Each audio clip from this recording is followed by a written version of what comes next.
success. That's what I'm talking about. We're gonna drive y'all and drive the industry, because we ain't going nowhere.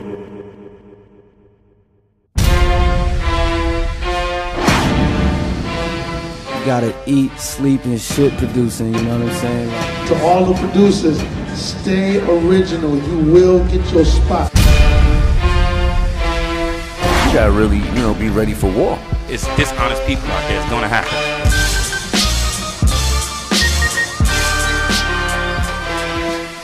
You thought it was gonna happen once, twice, now it's third, and it only gets better.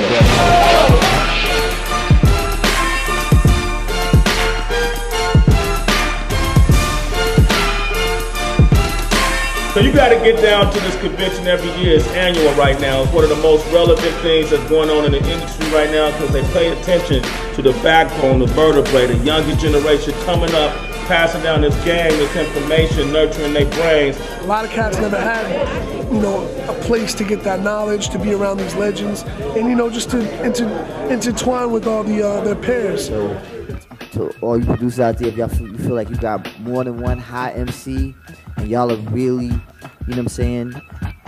honing in on something that feels like really unique, and it doesn't sound like it's on the radio, and it doesn't sound like, but it really feels like something that's has a connection, and it sounds cohesive. Just stick to that, ride that out. I want to hear. I want to hear the new artists. What's your I want favorite to hear record? the hot shit. What's your favorite gangster rap record? Gangster rap record? Yeah.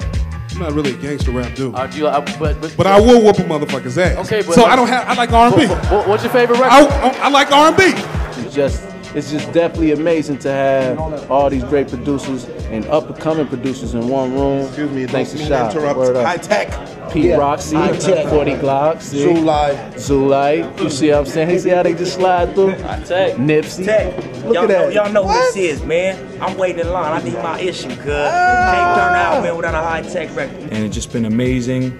And he needs to keep going and going. He needs to try to do this in every state or around the world. But it's an amazing, amazing event. You still got to do the grassroots, but you just got to adapt with the change and hit the internet also. But never forget that promo stuff. If you have the opportunity to go around city to city and you have the money or the tour, then you go out there and touch hands. You see Nipsey, he's touching everybody's hands. He'll never change because of where he comes from. He ain't gonna have 20 security guards. You can't touch him. So you got to go out there and touch, shake hands, stop at the radio station. There was radio stations we couldn't get in, but guess what? We got in. Because you don't know what this person has gone through the past 2-3 hours for you to label him a bullshitter or whatever opinion you may have. The goal is to meet as many people as you can, whether you like them or not. Yeah. Half the time you do business in this game with people you fucking hate.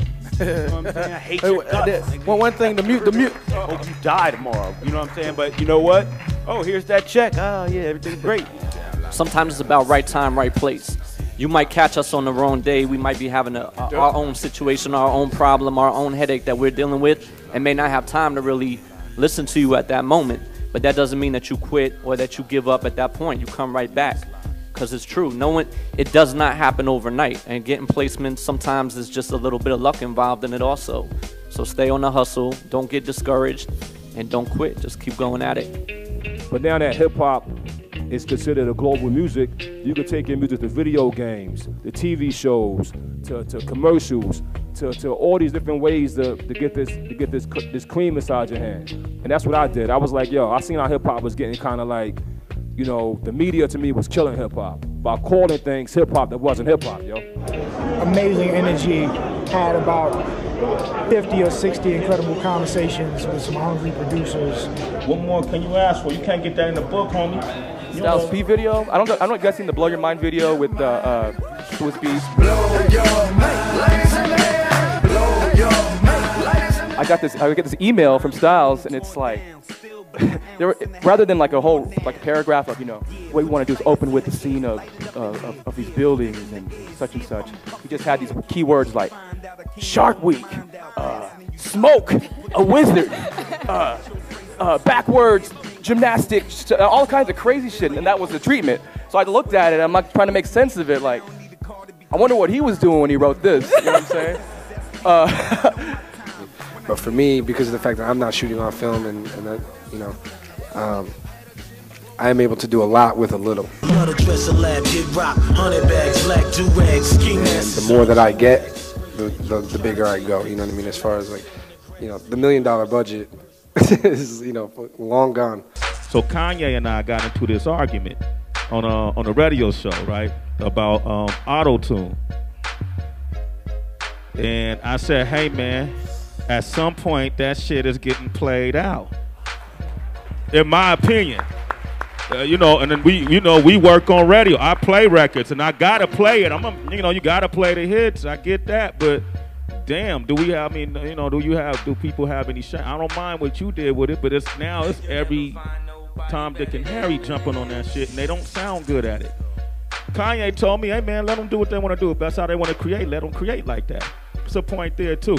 How do you guys feel? You guys create sounds, you innovate styles, you try to create movements, and then somebody jump on your stuff. And I'd say this to you guys to encourage you to be as innovative as possible. Make music that's going to resonate with an audience, but do it your own way. Anybody could jump on that. Just, I want you to jump on it too. I just want to say, like, if you listen to Parliament Funkadelic, like mid-70s, early 80s, Roger Troutman records, you know, they was doing this already, you know what I'm saying? You know, a lot of stuff that was done back then always kind of gets recycled into today's music, and what T-Pain kind of brought back was already done in the 80s. It was already being done. You got to listen to More Bounce to the Ounce or Computer Love. That's the same shit, you know what I mean? And, you know, it's not nothing new, you know what I'm saying? A lot of people that do it now, only T-Pain I think I like the best doing that, you know what I'm saying? Everybody else that's jumping on it and doing it, I mean, you know, that's just not being a leader. Y'all being followers, man. You know Yeah, I see. It's one thing when you like trying to use it as an excuse. You know what I'm saying? Like, you know what I'm saying? Like Kanye having fun with it. Like Roger was having fun with it. Computer Love, all of those was classic joints where they was having fun with it. And then he's a rapper, so he don't sing, so he's gonna use it to, you know what I'm saying, get off the ideal creative mindset that he wanted. You know what I mean? Like a lot of R&B artists try to, like, you know what I'm saying, they look good, they really can't sing, but they try to use it to cover up the fact that they can't sing. And that's when it becomes more of a problem, or more of like, you know what I'm saying, this ain't really what you need to do. Okay. You know what I'm saying? There's a difference though. Like, a lot of people don't realize, because it really used to aggravate me when people would call vocoding auto-tune and vice versa. It's two completely different things. Break that down. You know, like, vocoding is actually, you're sitting there talking into a mic or into a headset, and you have to actually sit there and play the notes of what you want to be sung. You know what I mean? Like, so that's a lot different from going into a booth, putting your record or setting the plug in to be in the key of D sharp, and then just going in and singing. You know, like, and I'm not. To me, it's there's no. Do what you want to do. Put your own twist on it, but it's like what I was saying before about DJing and producing. People are gonna see through it eventually. So, you know, whereas T-Pain gets credited for bringing it back, even though the reggae artists were doing it for years before that, and Cher and J-Lo and everybody else was doing it before that, he brought it to the lane that he brought it to, and it worked out for him. You always got at that point, you expect there's gonna be 1 million followers. Let those followers be there. We'll see where you're at in 2 years. You know what I'm saying? Like, that's really what it comes down to. Some people will be here, some people won't. You know, some older artists, the biggest problem I have with it sometimes is when you have older, respected artists who can sing and don't need it, use it extensively all of a sudden, like in a comeback or something like that.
man Billboard.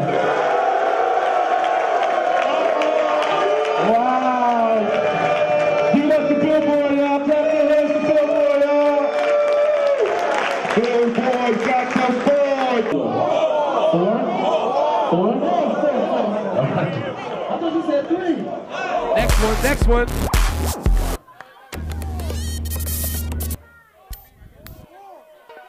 Four. Okay, track 41. Gonna be a fight up here, man.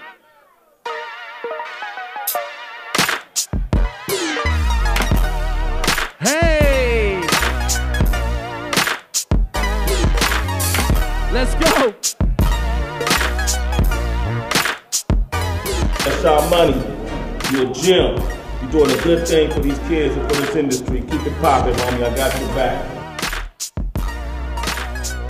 It's a movement, man. I move with a movement.